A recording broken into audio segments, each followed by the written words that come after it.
Good morning. Good morning. Welcome or welcome back to Bookeemonsters. My name is PK. It is Friday, TGIF, October the 10th, 10/10, and we are here to look at the rest of the new releases in Cozy Mysteries that were published in this week. Quick announcements. I don't have any sprints on Friday night, so there are no sprints tonight. I will have them tomorrow afternoon starting at 3 p.m. Eastern Time, and they go for 5 hours tomorrow. Elena says, Good morning. Good morning. How are you doing? And she says, I am good. Oh, good to hear. Sounds like you've recovered from the kick that you got. Excuse me. There's a lot here, so let's jump into the Cozy Mysteries.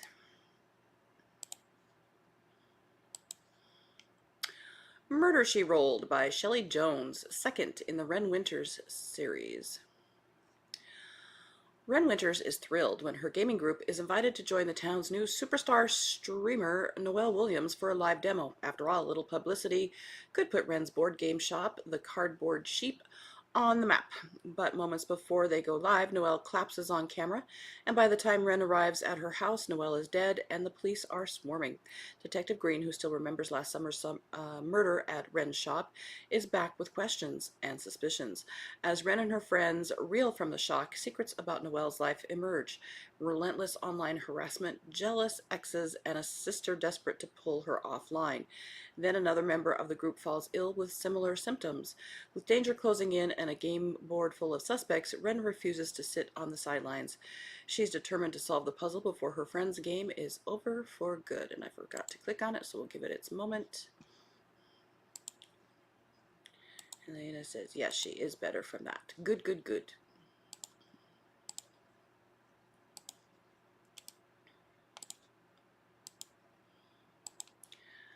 Ghost Guests and Witches' Tests by Lucia Cool, fourth in the Mistwood Retreats series. When the grand opening of Mistwood Retreats kicks off, midlife witch Luna Boxer expects baking contests, celebrity judges, and cozy small-town charm. What does she get instead? Sabotage. First, a barn fire, then an attack on a priceless paranormal statue. And when one of her management team is brutally targeted, it's clear someone will stop at nothing to destroy Mistwood before it even begins. With her sarcastic black cat familiar Echo, excuse me, a squad of meddling gnomes, and a ghostly chorus of allies, Luna must protect her guests while uncovering who's behind the chaos. But with an attempted murder in the mix, secrets buried deep in Mistwood's past, every ally looks like a suspect, and every test of magic cuts closer to home.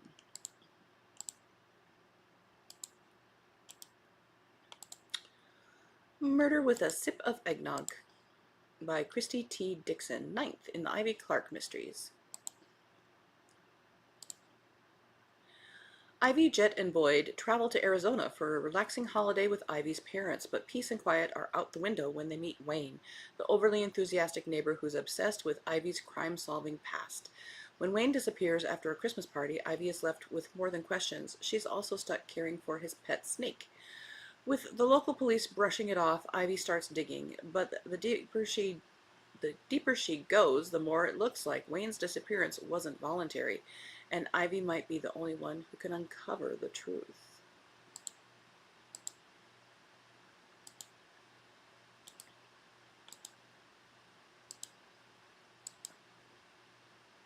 Script Swap by Gregory Ash, 11th in the Last Picks series.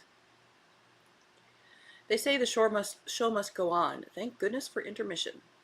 Dashiell Dawson Dane isn't thrilled that a new play at the community theater is based, however loosely, on his life, but when Dash's friend Fox asks him to attend opening night, things take a strange turn. The actor playing Dash's role seems to have been given a different script. Even stranger, the new lines trigger a bizarre response from the rest of the cast and crew right before the lights go out and the box office is robbed. Doesn't really work that way. At Fox's request, Dash agrees to investigate, but he's surprised to discover that everyone at the theater seems more preoccupied with the altered and now missing script than with the robbery. And when one of the actors is murdered in what appears to be a burglary gone wrong, Dash is sure there's something much darker afoot. End of that road.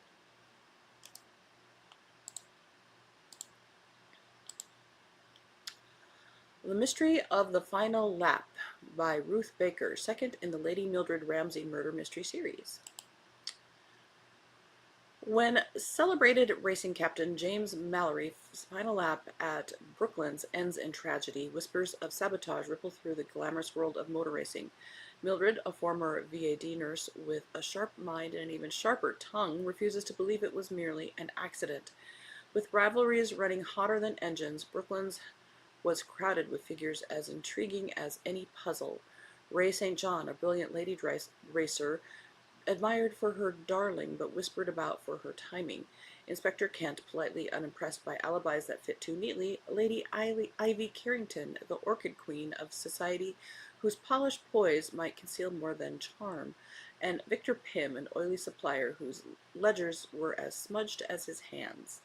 From sabotaged brake cables to vanishing photographs, every clue points to a culprit hiding in plain sight. But the clock is ticking, and if Mildred falters, reputations will shatter. Brooklands itself could buckle under scandal, and the killer who engineered one accident might be preparing another, this time with Lady Mildred squarely in their sights.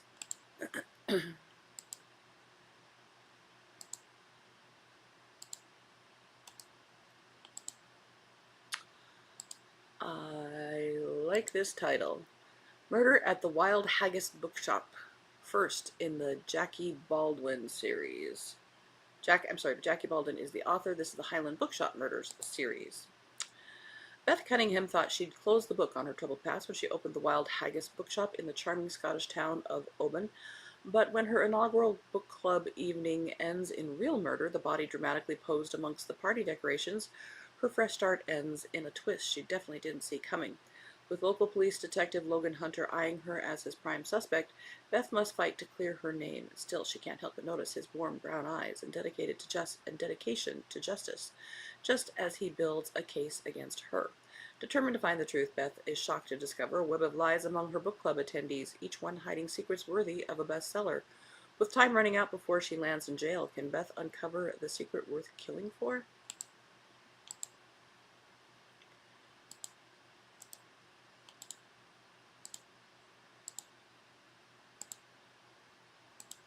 Good morning, Mary. TGIF, indeed. Happy Friday.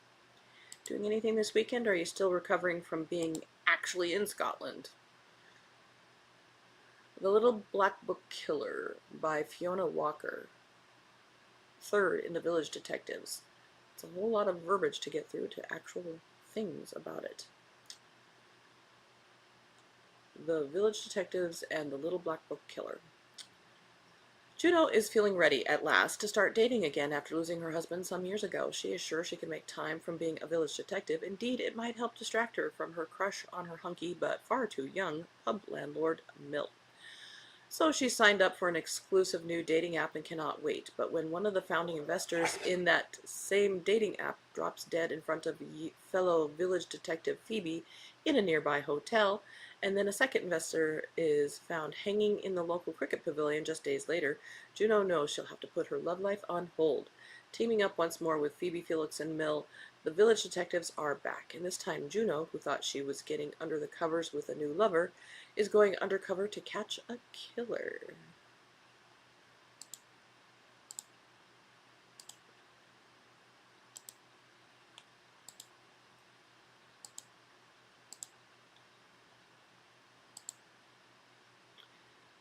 Mary says, I visited Leakey's bookstore while in Scotland. Fascinating place filled with old rare books, maps, prints in an old church, very picturesque. Oh, I bet. That it smelled like books. Old books. Whodunit at the Winery by Carly Winter, second in the Deadly Destinations Cozy Mystery Series. When former Hollywood actress Sam Jones and her boyfriend Jordan visit a quaint Colorado winery, would they expect wine tastings and mountain views, not murder? During their tour, wine barrels come crashing down, killing their enthusiastic guide Penelope. But was she the intended target, or was someone after Sam? With a suspicious small-town sheriff questioning their every move, Sam and Jordan discover Penelope had plenty of enemies. There's her heartbroken ex-boyfriend still reeling from their breakup, the volatile winery owners, and a co-worker harboring secret feelings. When Sam and Jordan's hotel room is trashed, the danger becomes personal. From ice cream shop confrontations to basement mysteries, Sam must use all her cunning to navigate small town secrets and hidden motives. When it seems that everyone has something to hide, Sam and Jordan race to uncover the truth before the killer strikes again. Looks like this is a spin-off from the Haywood Herbalist Cozy Mysteries by the same author. End of that row.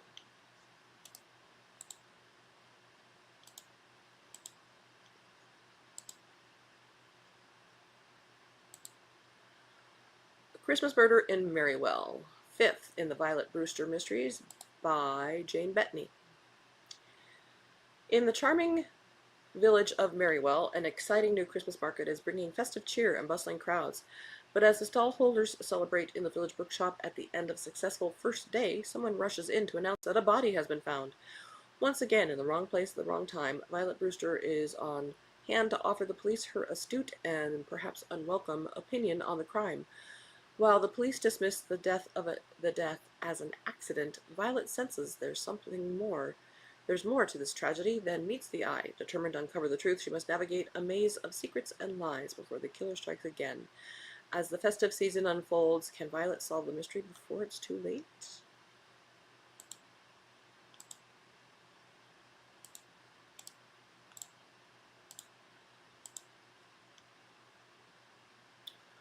Pumpkin Patch Peril by Leanne Dobbs, 1st in the Brookridge Falls Ladies Detective Club.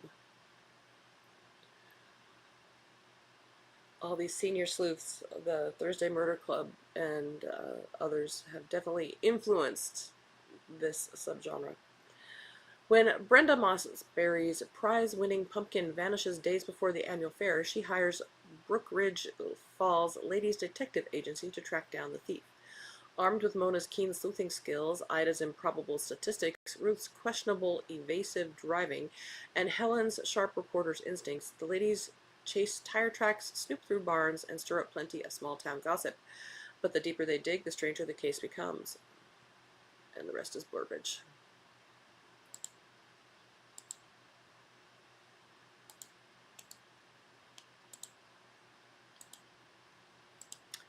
Death in the Misty Isle, Trussell and Gout. 6th in the Trussell and Gout Paranormal Investigations by M.A. Knights. Clementine Trussell has fled from her friends, imposing a self-inflicted exile to the misty Isle of Skye in Scotland. Here she hopes to come to terms with the terrible events that took place in the end of her last adventure. But that is not her only reason for heading north. She has reason to believe that in the township of Lagart lies the answers to many of the mysteries in her life. If she can search them out, then just maybe she can understand the strange connection she shares with her master, Mr. Gout. But when her friends track her down, it soon becomes clear that all is not well with Mr. Gout. When the reason why becomes clear, Clementine finds herself thrust into yet another mystery. But this time, death hangs over them all.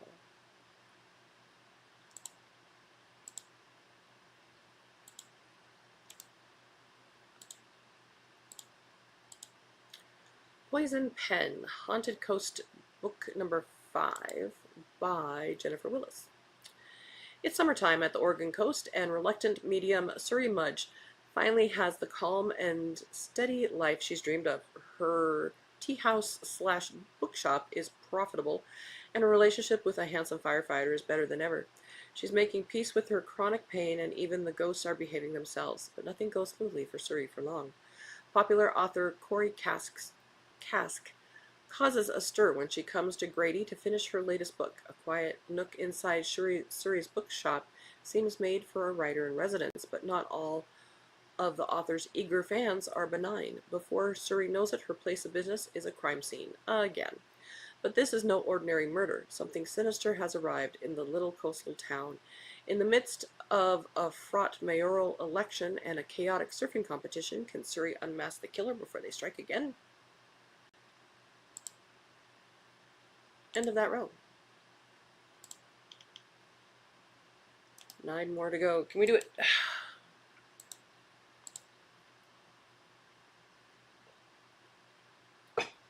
Deadly Dreams by Christine Anderson. Mary says, Elena, are you feeling better now? Hope so. Indeed. Julie, this is 7th, apparently, in this series. I was trying to figure out the wording here. Main character is Julie Erickson. Unusual and challenging case when a skeleton is discovered hidden in the only vacant building on the town square. With no identification and no missing person case to match it to, the police must start from scratch. But since Somerville residents are eager to speculate on the identity, Julie decides to tap into their memories for answers. When the manner of death is confirmed to be murder and the identity is finally revealed, it becomes Julie's top priority to find long overdue justice for the victim. But as she learns more about the life that was tragically cut short, someone is determined to do whatever it takes to keep their secret hidden safely in the past.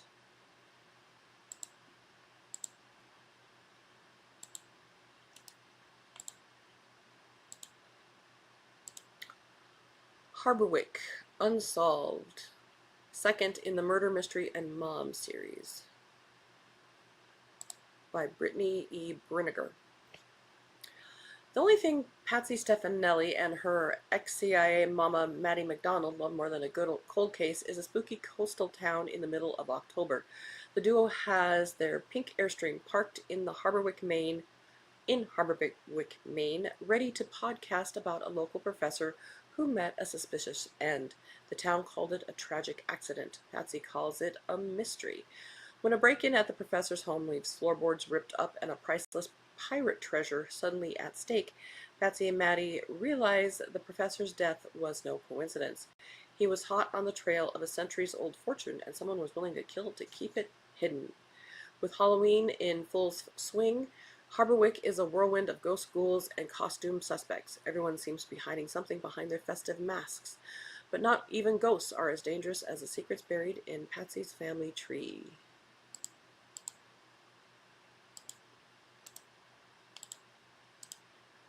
Murder in Rome by Arthur Pierce, 2nd in the Hazel Chase mysteries.